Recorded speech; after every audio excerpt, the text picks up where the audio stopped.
नमस्कार साथियों। Vande Mataram IAS online platform पर आप सभी लोगों का स्वागत है। भारतीय अर्थव्यवस्था की सीरीज में रमेश सिंह के द्वारा लिखित इस पुस्तक के चैप्टर थर्ड में हम लोग काम कर रहे हैं और क्लास थर्ड आज है सार्वजनिक क्षेत्रों पर जोर। यानी कि भारतीय अर्थव्यवस्था का उद्भव कैसे हुआ उस संदर्भ में हम लोग बात कर रहे थे और आज का हमारा टॉपिक इस संदर्भ में होगा कि किस तरह से शुरुआती टाइम में सार्वजनिक क्षेत्र पर फोकस किया गया सरकार के द्वारा। इसमें हम इन सब चीजों को अभी तक देख चुके हैं। इस टॉपिक के अंतर्गत ये चैप्टर का ही नाम है पृष्ठभूमि, प्राथमिक चालक बल, कृषि हो या फिर उद्योग हो, इस पे जो परिचर्चा हुई थी। इसके अलावा नियोजित एवं मिश्रित अर्थव्यवस्था की बात। आज हमारा टॉपिक सार्वजनिक क्षेत्र पर जोर होगा। इसका मतलब है कि गवर्नमेंट ने शुरुआती टाइम पर पब्लिक सेक्टर पे ही क्यों फोकस किया, क्या कारण था, क्या उसके पीछे लॉजिक था या रीजन था, उन सब चीजों को आज समझने का प्रयास करेंगे। कुछ बैकग्राउंड की बातें ये हैं कि स्वतंत्रता प्राप्ति तक ये स्पष्ट हो गया था कि राज्य को भी अर्थव्यवस्था में इन्वॉल्व होना है। पीछे वाली क्लास में हम लोगों ने डिस्कस किया था कि हमारी जो अर्थव्यवस्था बनी शुरुआत में वो मिक्स्ड इकोनॉमी थी, यानी कि मिश्रित अर्थव्यवस्था थी, और साथ ही साथ नियोजित अर्थव्यवस्था थी, यानी प्लान्ड इकोनॉमी और मिक्स्ड इकोनॉमी थी। तो जब प्लान्ड इकोनॉमी थी उसका मतलब यह कि सार्वजनिक क्षेत्र का महत्व होगा। मिक्स्ड इकोनॉमी है, इसका मतलब हुआ कि वहां सार्वजनिक और निजी क्षेत्र दोनों का योगदान होगा। तो कहने का मतलब है कि शुरुआत में ही यह स्पष्ट था कि सार्वजनिक क्षेत्र का योगदान अर्थव्यवस्था में होगा। और सार्वजनिक क्षेत्र काम कैसे करेगा? तो सार्वजनिक क्षेत्र उपक्रमों के माध्यम से, यानी कि सार्वजनिक क्षेत्र की जो कंपनियां होंगी उसके माध्यम से सार्वजनिक क्षेत्र का पूरा ढांचा कार्य करेगा। ये एक बृहद ढांचा था। यहाँ PSUs कर लेंगे, यानी पब्लिक सेक्टर अंडरटेकिंग्स, यानी सार्वजनिक क्षेत्र के उपक्रम। अब इनकी आवश्यकता क्यों पड़ी, क्यों PSUs का इतना बड़ा ढांचा बनाया गया? अभी भी बहुत सारी कंपनियां जो है PSUs के अंतर्गत आती हैं, बहुत सारे का विनिवेश किया जा रहा है, वो बात ठीक है, लेकिन बहुत सारी कंपनी अभी भी सरकारी क्षेत्र के अंतर्गत हैं। तो क्यों सरकारी क्षेत्र के अंतर्गत मतलब इतनी सारी कंपनियों को शुरू में फोकस किया गया? तो देखिए इसके कुछ कारण, यहाँ 5 कारण गिनाए गए हैं। इनको सबको हम विस्तार करके आगे भी देखेंगे, अगले स्लाइड में देखेंगे, लेकिन यहाँ एक लमसम बता देता हूँ। पहली बात तो आधारभूत संरचना संबंधित जरूरत, यानी इंफ्रास्ट्रक्चरल नीड था उस समय देश को। अगर अर्थव्यवस्था का विकास करना है तो अर्थव्यवस्था का आधार पहले मजबूत करना होगा, है ना।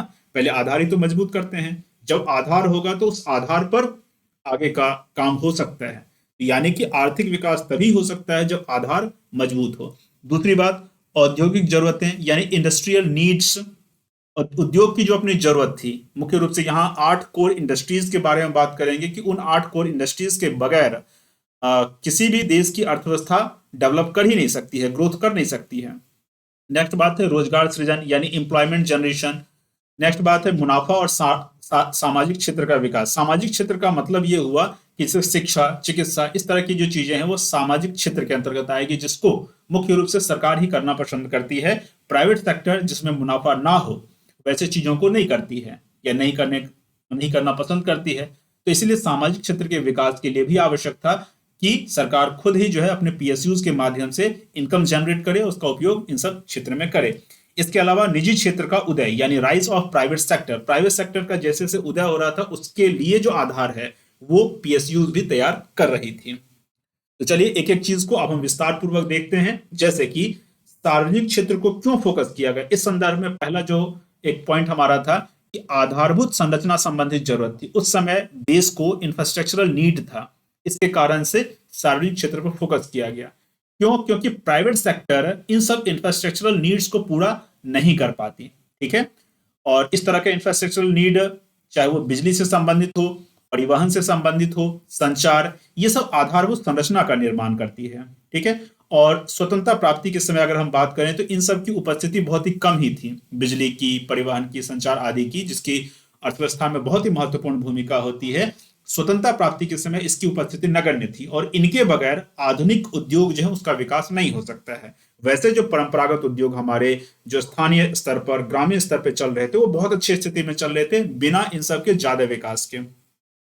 लेकिन आधुनिक उद्योगों के लिए ये सभी चीजें आवश्यक थी और इन सब चीजों का विकास निजी क्षेत्र तो कर नहीं सकता है। क्यों? क्योंकि निजी क्षेत्र में इन सब चीजों की कमी थी। उसके पास न तो भारी निवेश था, उसके पास न तो प्रौद्योगिकी ज्यादा था, न तो कुशल मानव शक्ति थी और उद्यमशीलता की भी कमी थी। तो इन सब चीजों के कारण निजी क्षेत्र आधारभूत संरचना संबंधित जरूरतों को पूरा नहीं कर पा रहे थे, इसलिए भी सार्वजनिक क्षेत्र पर फोकस किया गया। फिर इसके लिए बाजार का दायरा भी बहुत सीमित था। मान लो कि निजी क्षेत्र इन चीजों में इन्वॉल्व हो भी जाए, अब इसके लिए बाजार तो नहीं था, जैसे परिवहन है। अब परिवहन क्षेत्र में निजी क्षेत्र कैसे इन्वॉल्व होगा, क्योंकि डायरेक्ट उसे इनकम जनरेट तो नहीं किया जा सकता है।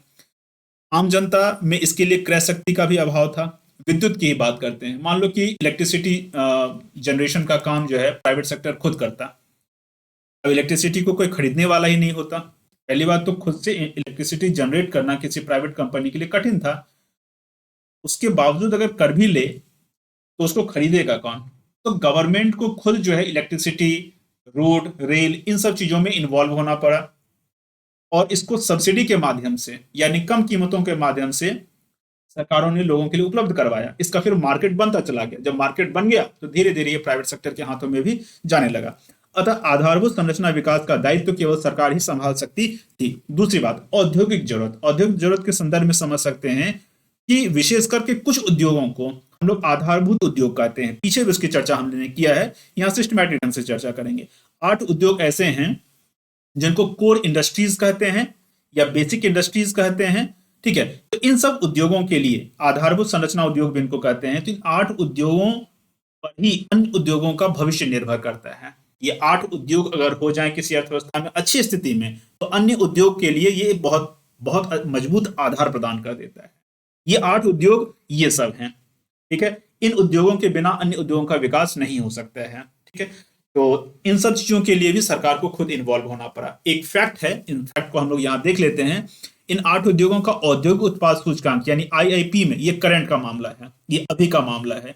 क्योंकि हम लोगों ने 8 कोर इंडस्ट्रीज के बारे में बात की और ये स्पष्ट हो गया कि इन 8 कोर इंडस्ट्रीज के बगैर अर्थव्यवस्था के जो अन्य क्षेत्र हैं उसका विकास नहीं हो सकता है, प्राइवेट सेक्टर का भी विकास नहीं हो सकता है।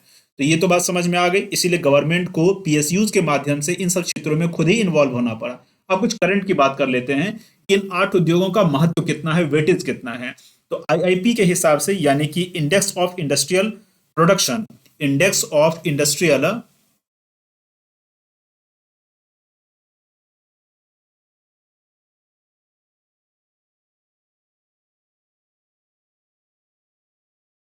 यानी आईआईपी में इन सब उद्योगों की यानी 8 उद्योगों का जो भार है, जो वेट है, वो 40% के आसपास है। इन सब का अपना अपना वेट भी दिया गया है कि इनका अपना अपना वेट कितना है। और ये फैक्ट मैं जो आपके सामने रख रहा हूं, ये अगस्त 2022 का है, ऑथेंटिक सोर्स से है यानी पीआईबी से है। उसको मैं आगे भी आपके सामने स्लाइड के रूप में दिखा दूंगा। तो पीआईबी का ये फैक्ट है कि अलग अलग उद्योगों का, ये जो 8 उद्योग हैं, उसको ऐसे भी आप याद कर सकते हो कि कुछ तो तेल शोधक उत्पाद हैं, विद्युत है, कच्चा तेल है, प्राकृतिक गैस है, और ये कोयला। ये 5 उद्योग जो हैं वो एनर्जी से रिलेटेड हैं। ठीक है, इसके अलावा ये इस्पात और सीमेंट, उर्वरक जो है आपका एग्रीकल्चर से रिलेटेड है। इस्पात, सीमेंट को ऐसे ही आप याद करो। तो किसी तरह से आपको ये 8 याद कर लेना है। और इनका अपना अपना वेट जो है, तेल शोधक उत्पाद का वेट जो है 28.04 है। और ये जो है इंडेक्स ऑफ 8 कोर इंडस्ट्रीज के अंतर्गत है। ठीक है, एक फैक्ट मैं आपके सामने लिखने जा रहा हूं कि इंडेक्स ऑफ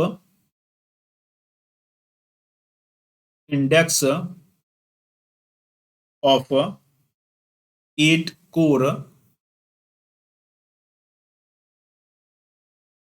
इंडस्ट्रीज, इसको आईसीआई कहते हैं। ये जो फैक्ट आपके सामने है वो आईसीआई के माध्यम से ही है। और ये फैक्ट रिलीज करता है आर्थिक सलाहकार कार्यालय।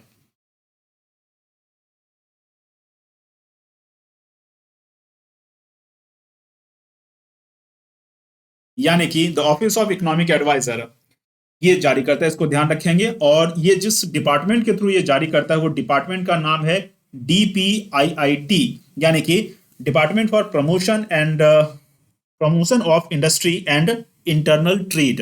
फिर से बोल देता हूं एक बार, department for promotion of industries and internal trade. इसके माध्यम से आर्थिक सलाहकार कार्यालय आईसीआई यानी कि इंडेक्स ऑफ 8 कोर इंडस्ट्रीज जारी करता है, जिसका फैक्ट हम लोग यहां देख रहे हैं। ठीक है, अब इसके डाटा के आधार पे आईआईपी यानी औद्योगिक उत्पाद सूचकांक, जो कि सभी उद्योगों का सूचकांक है, वो बता रहा है कि 40.27% भार जो है इन 8 उद्योगों का ही है। ये बहुत ही महत्वपूर्ण बात है। आगे बढ़ते हैं। ये आप देख सकते हैं, इसका जो बेस था, जो मैंने अभी आपको फैक्ट बताया अगस्त 2022 का, इसका बेस ईयर जो है 2011-12 होगा। और 8 कोर इंडस्ट्रीज को यहां आप देख सकते हैं। इन 8 कोर इंडस्ट्रीज का जो वेट है वो कुल मिला के 40.27% है।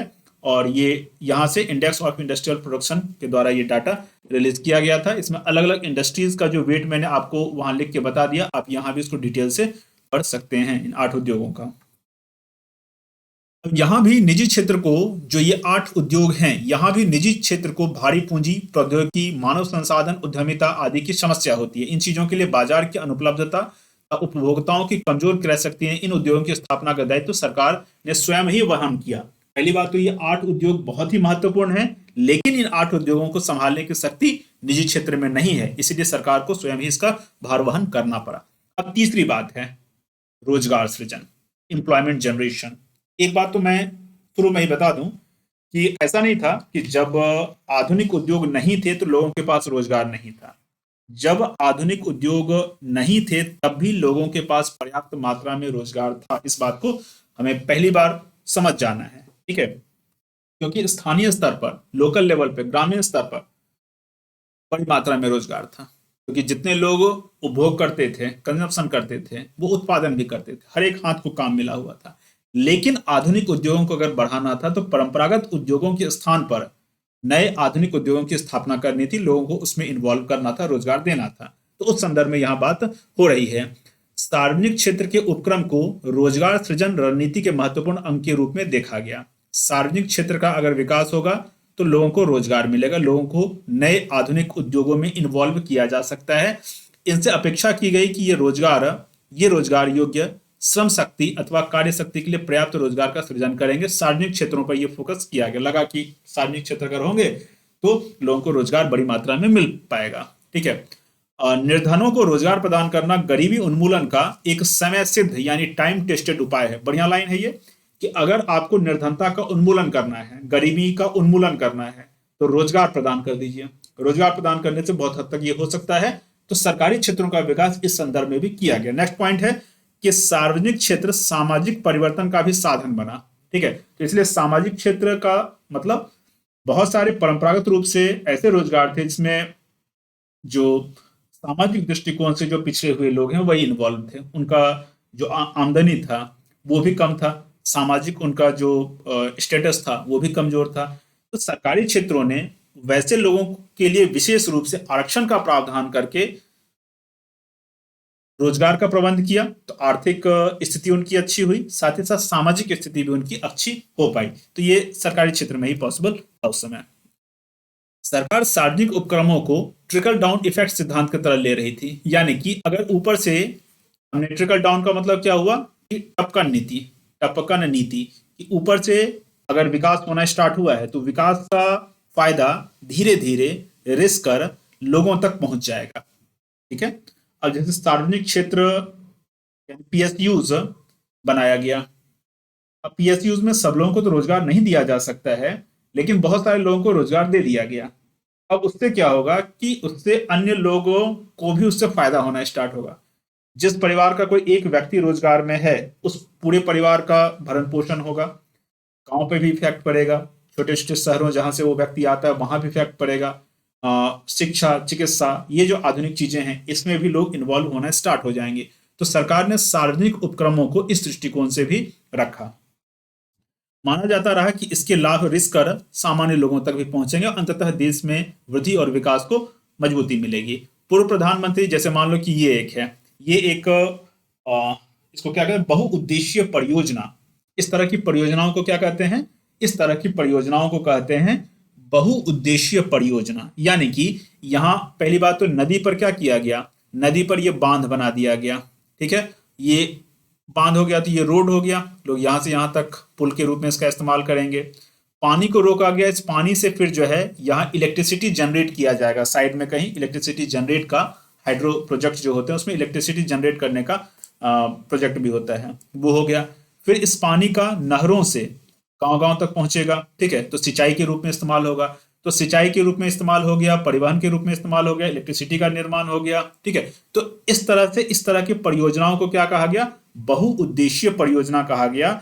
और चाहे वो बांध वाली बात हो या अन्य जो चीजें थी, जैसे कि मान लो कि डैम हो गया, पावर स्टेशन हो गया, रिसर्च लेबोरेटरीज हो गया, इस तरह के जो भी सार्वजनिक क्षेत्र थे, नेहरू जी ने उसको आधुनिक भारत का मंदिर यानी टेम्पल्स ऑफ मॉडर्न इंडिया का, सिर्फ बांधों को ही नहीं, जो भी सार्वजनिक क्षेत्र के बड़े बड़े उद्योग धंधे थे सबको क्या कहा? आधुनिक भारत का मंदिर कहा। इस बात को ध्यान में रखेंगे। लेकिन सार्वजनिक उपक्रमों के रोजगार सृजन दायित्व को इस सीमा तक विस्तारित किया गया कि अधिकांश इकाइयों में श्रम शक्ति आधिक्य की स्थिति बन गई। चलो, ये एक नेगेटिव पक्ष था कि सरकार तो सोच रही थी कि लोगों को रोजगार मिले, लेकिन ज्यादा लोग हो गए। क्योंकि अभी भी आप देखोगे प्राइवेट सेक्टर में वो प्रयास करता है कि उसके रिसोर्सेज कम खर्च हों और आउटपुट ज्यादा हो। मतलब इनपुट और आउटपुट का जो रेशियो होता है वो सार्वजनिक क्षेत्र और निजी क्षेत्र में कुछ अलग होता है। निजी क्षेत्र ये चाहता है कि इनपुट कम से कम हो, यानी निवेश कम से कम हो, मतलब किसी भी चीज को बनाने में कम से कम पैसा लगे, कम से कम जो है वहां लोगों को रोजगार देना पड़े। ठीक है। सार्वजनिक क्षेत्र में थोड़ा अलग मामला हो रहा था, क्योंकि उसमें बहुत सारी बातें एक साथ ही आ रही थी, इसीलिए श्रम शक्ति अधिक की स्थिति उत्पन्न हुई। इसलिए पीएसयूज की आर्थिक स्थिति खराब भी रहने लगी, क्योंकि उद्देश्य सिर्फ लाभ कमाना नहीं था, उद्देश्य सामाजिक दृष्टिकोण से और अन्य दृष्टिकोण से भी था। कई बार पॉलिटिकल इशू भी उसमें आते थे।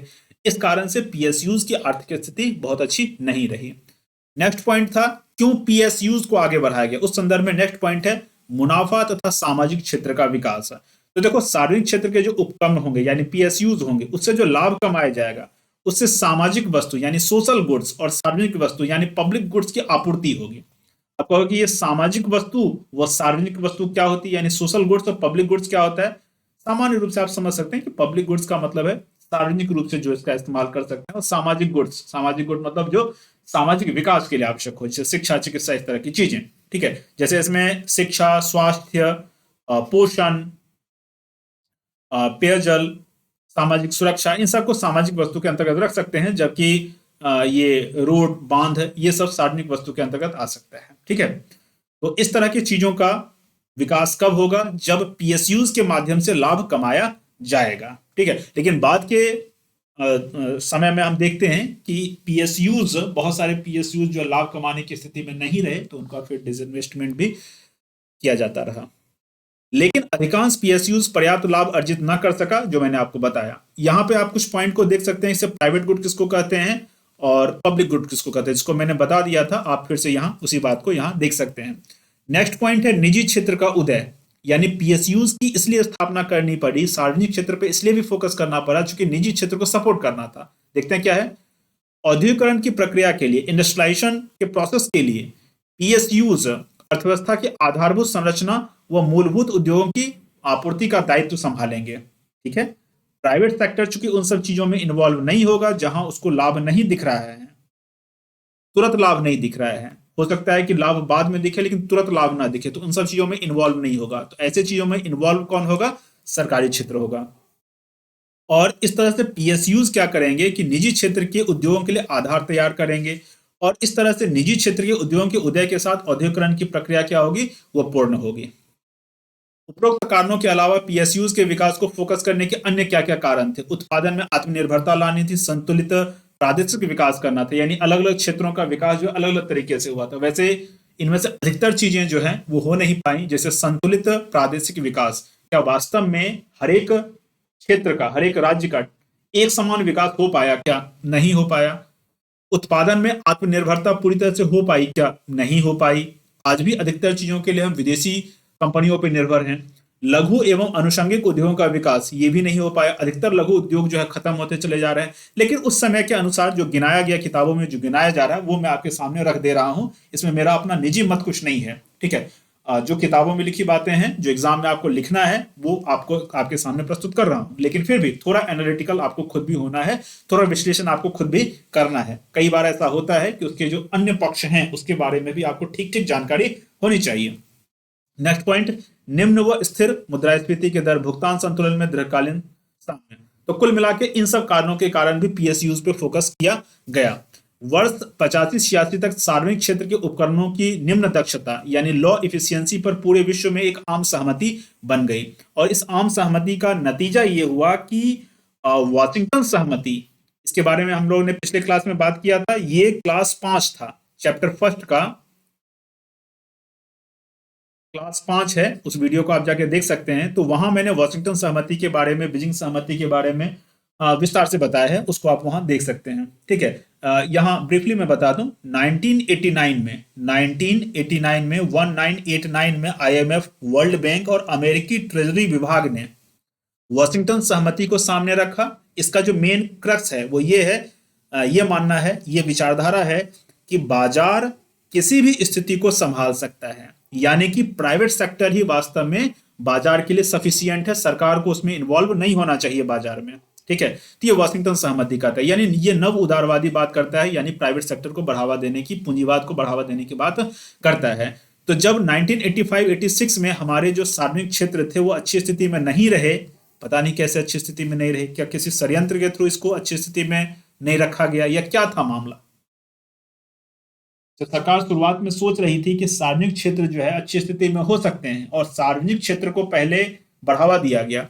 उन सार्वजनिक क्षेत्र के बढ़ावा देने के कारण जो ग्रामीण स्तर के उद्योग धंधे थे वो धीरे धीरे धीरे करके खत्म हो गए, और जब निजी क्षेत्र के जो छोटे छोटे उद्योग थे ये जब खत्म हो गए तो सरकार कहने लगी कि भाई अब जो है निजी क्षेत्र को ही बढ़ावा देना पड़ेगा। तो 1991 में ये क्या हो गया, 1991 में हो गया एलपीजी। यहां प्राइवेटाइजेशन एक चीज है। तो ये मानना मेरा है कि 1947 के आसपास भी तो हमारे बहुत सारे उद्योग धंधे प्राइवेट सेक्टर में थे। जो ग्रामीण स्तर पे उत्पादन हो रहा है तो वहां तो सरकार का इन्वॉल्वमेंट नहीं है, लोगों के द्वारा उत्पादन हो रहा है, पब्लिक के द्वारा उत्पादन हो रहा है, स्थानीय स्तर पे उत्पादन हो रहा है, प्राइवेट सेक्टर का ही वो उत्पादन माना जाएगा। तो सरकारों ने उन प्राइवेट सेक्टर के उत्पादन को खत्म किया, धीरे धीरे सार्वजनिक क्षेत्र का गठन किया। सार्वजनिक क्षेत्र ने उन छोटे उद्योगों को खत्म करके जो आधुनिक निजी क्षेत्र थे, जो बड़े बड़े पूंजीपतियों के हाथ में थे, वो फिर सौंपना स्टार्ट कर दी। जैसे कि मैं एक एग्जांपल देता हूं, गुड़ और चीनी का एग्जांपल ले लीजिए। पहले सरकारों ने क्या किया कि गुड़ उद्योग को बहुत ज्यादा ठेस पहुंचाई, चीनी उद्योग को बढ़ावा दे करके। चीनी उद्योग को खूब बढ़ावा दिया गया, शुगर इंडस्ट्रीज को। संरक्षण का शिशु कहा जाता है चीनी उद्योग को, संरक्षण का शिशु, इतना ज्यादा संरक्षण दिया गया। गांव गांव तक, घर घर तक प्रचार किया गया, लोगों ने चीनी खाना स्टार्ट किया, गुड़ खाना लोगों ने बंद कर दिया। निजी क्षेत्र प्रभावित हुआ, उसके बाद फिर चीनी उद्योग बड़े बड़े इंडस्ट्रीज के पास जाने लगे। लोग बीमार पड़े चीनी खाने के कारण, स्वीट पॉइजन को खाने का कारण लोग बीमार पड़े, वो एक अलग बात है।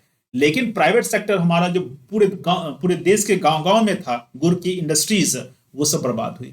तो यहां प्राइवेटाइजेशन जो ऑलरेडी था उसको खत्म करके पब्लिक सेक्टर बनाया गया, उन पब्लिक सेक्टर का फिर से प्राइवेटाइजेशन किया गया। लेकिन ये जो लास्ट वाला प्राइवेटाइजेशन किया जा रहा है ये पूंजीपतियों के फेवर में किया जा रहा है। इसमें फिर जो है इन उद्योगों पर जो छोटे छोटे उद्योग संभालने वाले लोग थे, जो ग्रामीण लोग थे, उनका अधिकार नहीं हो पाया, क्योंकि चीनी उद्योग को एक गांव का व्यक्ति नहीं खरीद सकता है, कोई बड़ा पूंजीपति ही खरीदेगा। ठीक है, तो सरकार की यहाँ जो फॉल्ट है उस पर भी हमें ध्यान में रखना होगा, क्योंकि अगर ग्रामीण स्तर पर फिर से उत्पादन अगर हो पाता, ठीक है, या खत्म नहीं होता उत्पादन, तो लोगों को रोजगार मिलता। ग्रामीण स्तर पर संपन्नता बहुत अच्छी स्थिति में रहती कि नहीं रहती? आप अगर मेरे बात से सहमत है तो कमेंट करके बताएं। इस प्रकार भारत समेत विश्व के अधिकांश देशों में सरकारी कंपनियों के निजीकरण व विनिवेश की प्रक्रिया स्टार्ट हो गई। ठीक है, आज का क्लास हमारा इन्हीं टॉपिक्स पे था। Vande Mataram IAS Telegram channel है, इससे आप जरूर जुड़ जाएं। क्लास के रिगार्डिंग जो भी इंफॉर्मेशन आपको यहाँ मिल जाया करती है, वीडियो वगैरह भी यहाँ शेयर हो जाता है। इसके अलावा अगर आपको क्लास का पीडीएफ चाहिए, डाउट क्लियरिंग सेशन और रिवीजन सेशन चाहिए, तो आपको इस व्हाट्सएप ग्रुप में जुड़ना पड़ेगा, इकोनॉमिक क्लास पीडीएफ। इसके लिए आपको 250 रुपए का शुल्क देना पड़ेगा। आप अपने डिटेल के साथ इस नंबर पर मैसेज करेंगे तो आपको पे करने के लिए कहा जाएगा। जैसे आप पे करेंगे आपको इस व्हाट्सएप ग्रुप में जोड़ लिया जाएगा, और आप पर्सनल जो गाइडेंस है, डाउट क्लियरिंग, रिवीजन सेशन, ये सब, और साथ ही साथ पीडीएफ, ये सब आपको मिलेगा। मिलते हैं फिर अगले क्लास में। जय हिंद।